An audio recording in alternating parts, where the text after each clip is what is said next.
couple of things that came out of this week, Keith, this weekend. We had Chris Eubank Jr. and Conor Benn kind of inching closer and closer to making one of the more anticipated fights in British boxing. We know with Conor Benn, the discussions about his next fight have circled around Eubank and Mario Barrios. Barrios, of course, at 147. Eubank, that fight would be at 160. Mike Coppinger over the weekend reported that the deal was effectively done. Fight would be at 160, 170-pound rehydration clause. Did see on social media this week, Keith, that Eubank kind of pushed back a little bit on the rehydration at 170.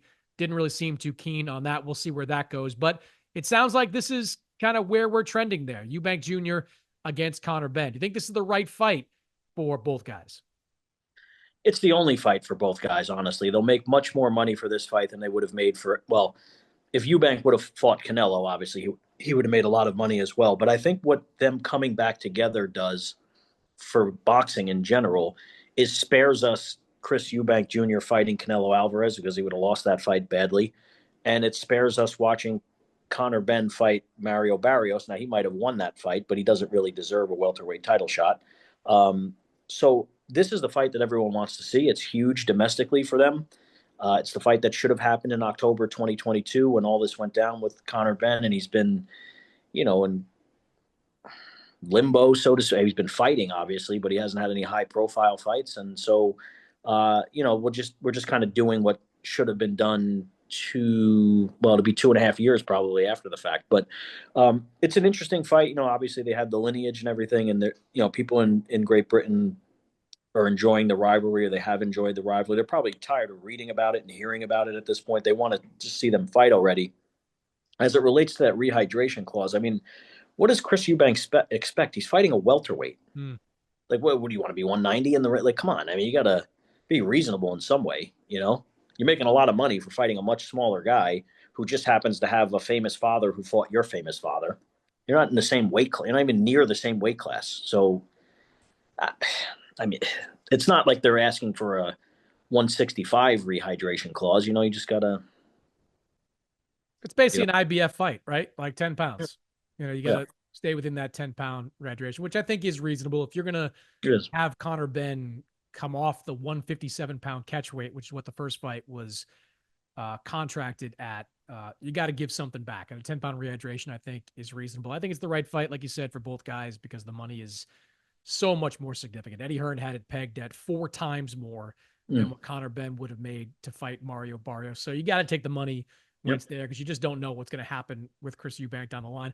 All that being said, very tough fight for Conor to win. I think Chris, when he's on his game, is a pretty good fighter. Now, there have been times when he hasn't been on his game. He's looked sloppy in there. I thought the Camille Zarameta fight was okay. I mean, Zarameta had really nothing left at that point. Wasn't much of a contender even when he did have something left.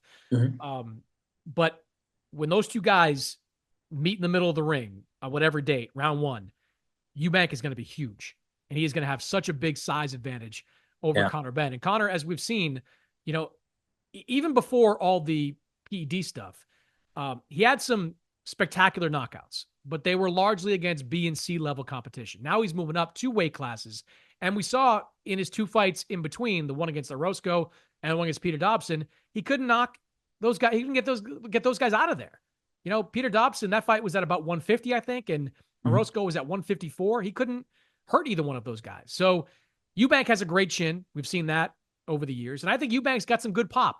And we have not seen, and I brought this up many times here on the show, we have yet to see Conor Benn in with a opponent that can really crack, whether it's at welterweight, junior middleweight, or now at middleweight. We don't know what he's going to look like when he goes up against an opponent with some power. That, to me, is what I'm looking for, Keith. Yeah, and more than anything, though, Chris, I mean, all that is absolutely true.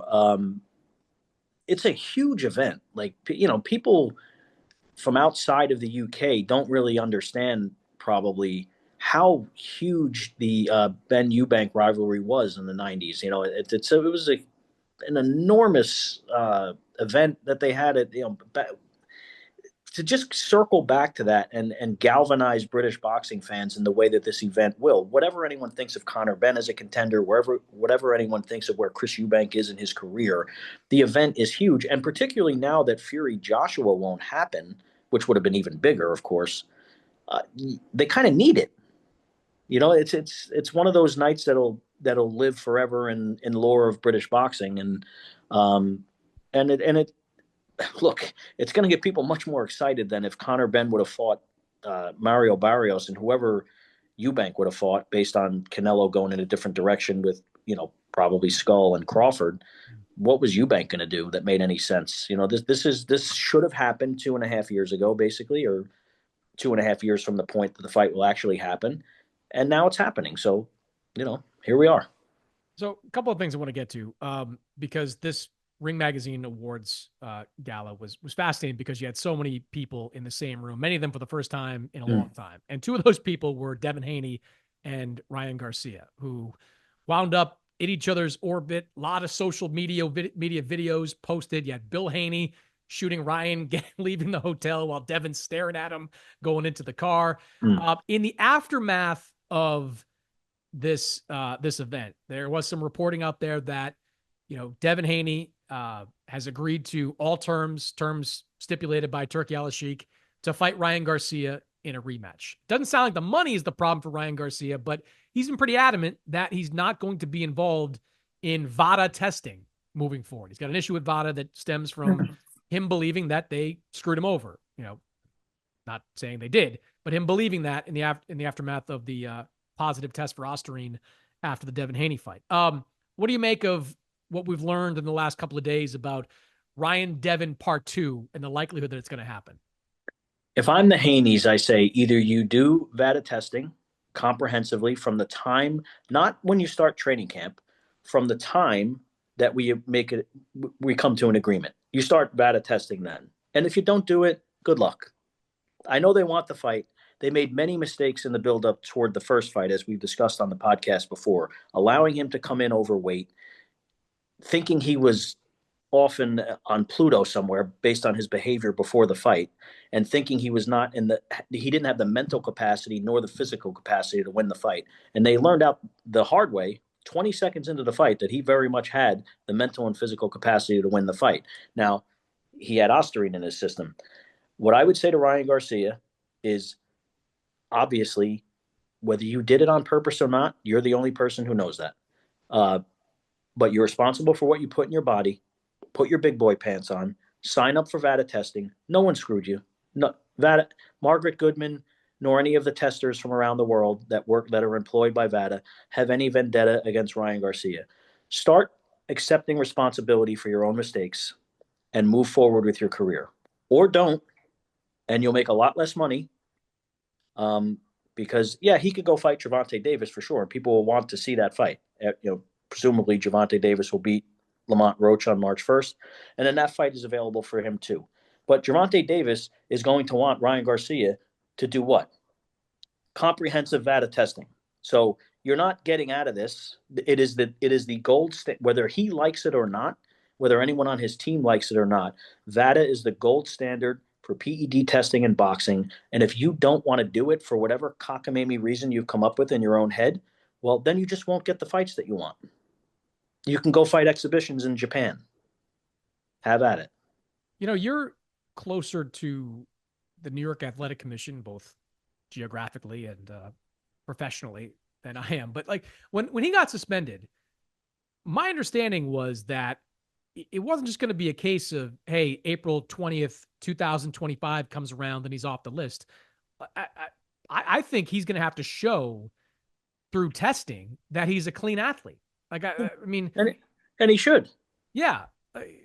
That's the other thing. The anticipation of Ryan coming off the suspended list, I think if he's not doing some form of comprehensive testing, and look, it doesn't necessarily have to be VADA for him. If he can get USADA involved, drug-free sport is another one that's involved in boxing now.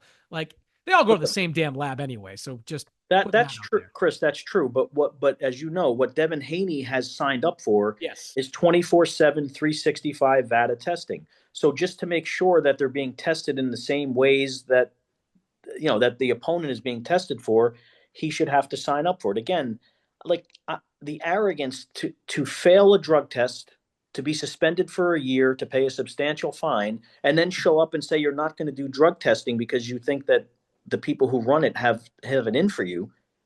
Come on, like you gotta let's just cut the bullshit already. Either you want to fight or you don't. So it's the fight that everyone wants to see. There's a lot of drama involved. It'll be a fantastic promotion. The fight was a fun fight to watch because in between Devin Haney getting knocked down 3 times, he was winning rounds, and it was a close fight. So people will want to see it again. It'll sell well on pay-per-view. It'll sell better than the first fight because people saw. Look, the unfortunate thing for Devin Haney more than anything, Chris, is that all right, yeah, the loss was expunged from your record. You now have a no contest on your record instead of a loss, but it has not been erased from the memories of people who saw what happened. You got knocked down. You're 20 seconds into the fight. You got buckled with a left hook. Ryan Garcia, while I don't agree with the way he's handling this VADA testing stuff, the kid can, he can crack, man. And he's an entertaining fighter, and he'll do a great job selling the fight because he says all kinds of nutty stuff. So it's a perfect promotion. It's the fight that people want to see. The winner should go and fight Gervonta Davis while he's still fighting. So I just think, someone's got to talk some sense into Ryan Garcia here because I don't know what I don't even know why he would go down this road. Like, you have no evidence that they've wronged you in any way. You are responsible for this. Why are you not accepting responsibility for it? For what reason? Yeah, and continuing to push this narrative that VADA is corrupt and VADA set him up. Well, Chris, I would say this: if VADA is corrupt and they set him up, well, where is your evidence? Why haven't you sued VADA? Because you would, if that were true, which it obviously is not, you would sue them out of business. But it's not true.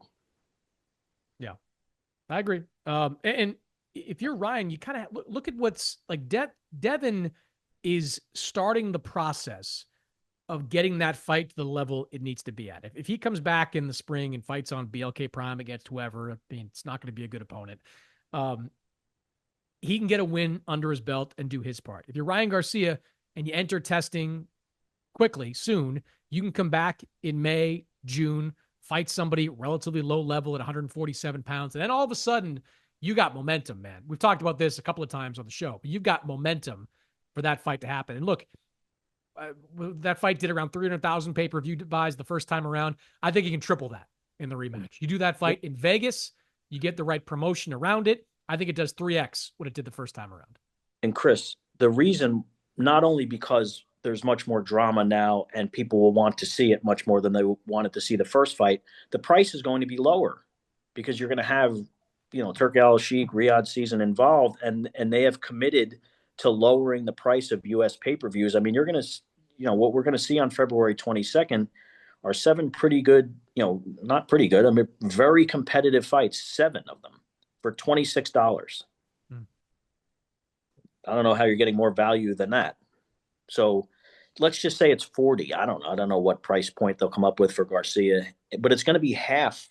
It's going to be half or less than half what you ordinarily pay. And I'm sure they'll put some solid fights on the undercard. And that's kind of where we should be.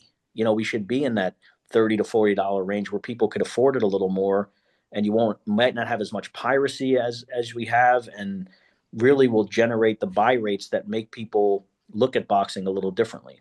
At $30 to $40, that fight zooms over 1 million. Clears it easy, I think. Because I think there are a lot of casual fans out there that will remember the first fight. I think the press tour will be electric for that fight. And I think you'd have over 1 million people willing to pay $30, $40, whatever it may be for that fight. Even at the high price point, I think you took it a look at 800, 900,000. Well, that $30, $40 range, I think you're going to zoom well past that.